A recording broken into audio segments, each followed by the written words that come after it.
おはようございます。ミントです。リナです。8月17日月曜日、海外テックニュースです。今朝は4本です。トップは、AI が数学の超難問に関わる記録を塗り替えたというアンソロピックの発表です。今朝は、AI と数学の記録、アンソロピックのリスク報告書、核融合の AI、データ侵害の統計です。順にお伝えします。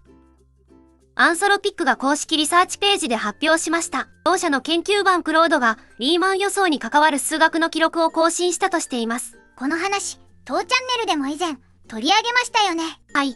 個人の X 投稿の内容として8月11日の回で詳しく紹介しました。今回、アンソロピック公式の発表資料に沿って改めて要点を整理します。リーマン予想は160年以上未解決の数学の難問です。今回更新されたのは予想そのものの証明とは別の記録です。データ関数の主要な0点のうち予想通りの位置にあると証明できている割合の最低ラインです。アンソロピックによると、この最低ラインが 41.6% から 67.2% へ引き上がりました。一度に25ポイント以上の更新です。過程も公開されており、2つのセッションで3100万トークンを出力したとしています。最初は650通りの方針を試して、いずれも成立しませんでした。その後、約60のサブエージェントが1日半協力して、記録を更新する証明に到達したとしています。これを主導したのは数学者なのでしょうか？大まかな課題を与えたのは、数学の専門教育を受けていないスタッフです。JavaScriptの実行環境、1の作者、ジャレット・サムナーさんです。本人の自己紹介によれば、高校中退の独学プログラマーです。数学的な方針の探索は、AI 側が保護になったとアンソロピックは説明しています。同社によると、結果は社内外の数学者4名がレビューしました。Lean4という証明支援システムでの形式化も行われたとしています。一方で同社は、この手法がリーマン予想の証明に至るとは見込んでいない、とも明記しています。企業発表から日が浅く、今後、より広い数学界での検討が続きます。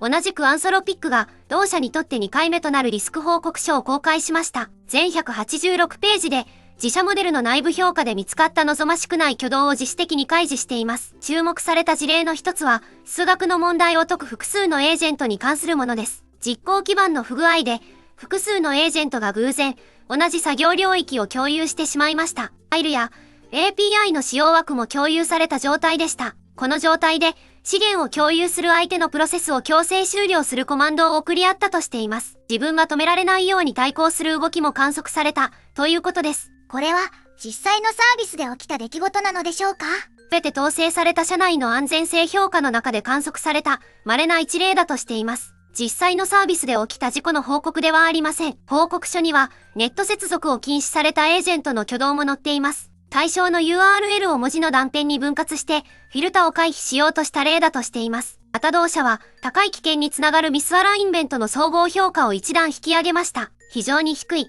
から低いへの変更です。理由としてサイバーセキュリティ評価に関わる直近の開示を受けて不確実性が増したことを挙げています。新しいモデル固有の失敗が理由だという説明はされていません。開示された内容は外部が検証するための材料になります。一方でいずれも社内評価であり、外部から再現できる範囲には限界があります。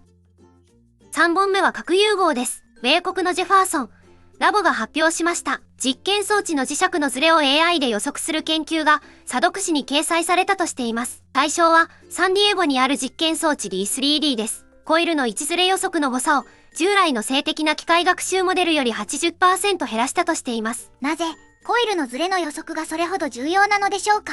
D3D はトカマク型と呼ばれる装置で、太陽の中心より高温になるプラズマを磁場で閉じ込めます。ファーソンラボによると、コイルのわずかなズレが実験の質に直結します。この装置では、実験がおよそ10分おきに行われます。次の実験までの短い時間での判断支援に使える可能性がある、と研究チームは見ています。手法の核は、データが届くたびにモデルを更新し続けるオンライン学習です。なお研究自体は昨年11月に公開済みで、今回は査読誌への掲載を機に発表されたものです。実運用への組み込みや他の装置での再現は今後の検証課題です。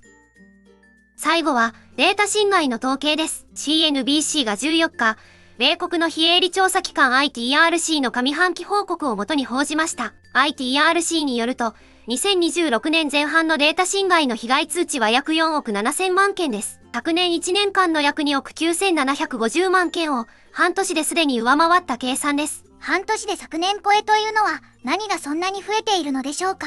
ITRC によると、数値総数の約 58% は教育プラットフォームで起きた単一の大規模事案に関わるものです。そのため、総数だけで全体の傾向を判断するのは早いというのがこの統計の注意点です。一方、IBM が7月に公表した別の調査もあります。そちらでは、悪意ある侵害の4件に1件が AI を活用した攻撃で、この比率は前年から 56% 増えたとしています。2つの調査は対象も期間も異なるため、単純にはつなげられません。ITRC の報告では、内部関係者による事案も昨年1年の3件から、今年は上半期だけで21件に増えています。今朝は、AI をめぐる成果と課題を数字の内訳とともにお伝えしました。良い話も心配な話も、まず一時発表と内訳を確かめたいですね。続報は追ってお伝えします。お相手は、ミナとミントでした。今週もぼちぼち行きましょう。